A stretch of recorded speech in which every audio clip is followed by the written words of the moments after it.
So, welcome students. Today I'm going to teach you the topic silk of chapter 3rd, fiber to fabric. Okay. Today we will going to understand about this silk, sericulture, and in India which type of silk variety is famous. Okay. What is the life history of silk. Okay.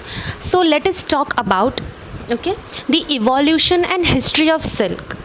So basically silk originated initially in the region of China. So what happened in Chinese region or territories, uh, you had an emperor named Hong Ti, Haung, Hong Tit. This emperor saw that the mulberry leaves in the garden, it had some of the leaves that were damaged, okay, and white marks on those leaves.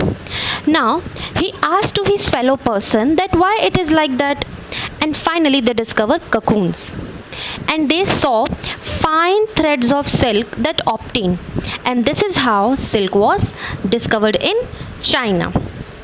Initially, when this silk was discovered, it was kept close, and this concept was not outside the region of China. But slowly and gradually, with the coming up of the navigator and sailor, this idea traveled across the world. So it is traveled through water, land, and many ways, but mainly it traveled through land. Okay, and this became famous route. So this silk route, okay, carries silk from China to other part of Europe, and this trading of silk became, okay, and this trading was important for the people thriving in the region of China, and it gave a good business to Chinese people in European nation. So this was the whole idea of silk evolution, that how silk is evolved in China, what is the reason behind silk evolution. Okay, now students, so now we will going to understand that what is sericulture. Okay, so the practice of rearing silkworm is known as sericulture. Okay, the rearing of silkworm for obtaining silk is called sericulture. Now let us understand that how this happen. Okay, what is sericulture and how this process is begins. So students, basically there are two process. First is natural, second is artificial. Okay, now let us understand first of all artificial process of making silk. Okay, so you have male and female silkworm. See, this is male and this is female silkworm that are there. The and the female silkworm lays egg, and these eggs are collected. So when we talk about artificial rearing and cultivation of silkworm, these eggs are collected. Okay, and when they are collected on a tray means basically white tray, okay, which is present on our house also.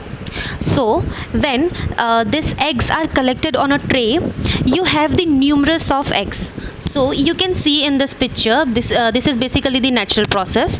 Okay, so female lays eggs. Now there are numerous of eggs present in these leaves, okay, on these leaves.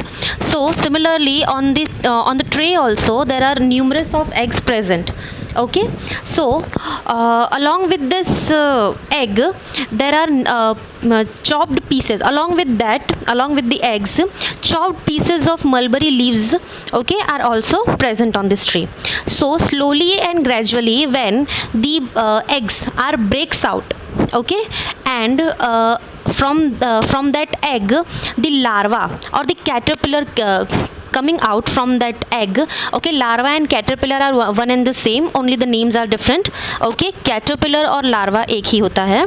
Okay, so when the caterpillar or larva comes out from that from this egg, they hatch out. Okay, they hatch out towards that mulberry leaves, okay, which is chopped into the pieces, okay, in front of them. They hatch out, okay, and they start feeding this mulberry leaves. Okay, and after feeding these leaves, they slowly and gradually grows in size. Okay, जो eggs हैं okay उसमें से caterpillar और larva निकलते हैं and then they hatch out. वो क्या feed करते हैं? Mulberry leaves. Okay and slowly and gradually after feeding this mulberry leaves their size are growing. Okay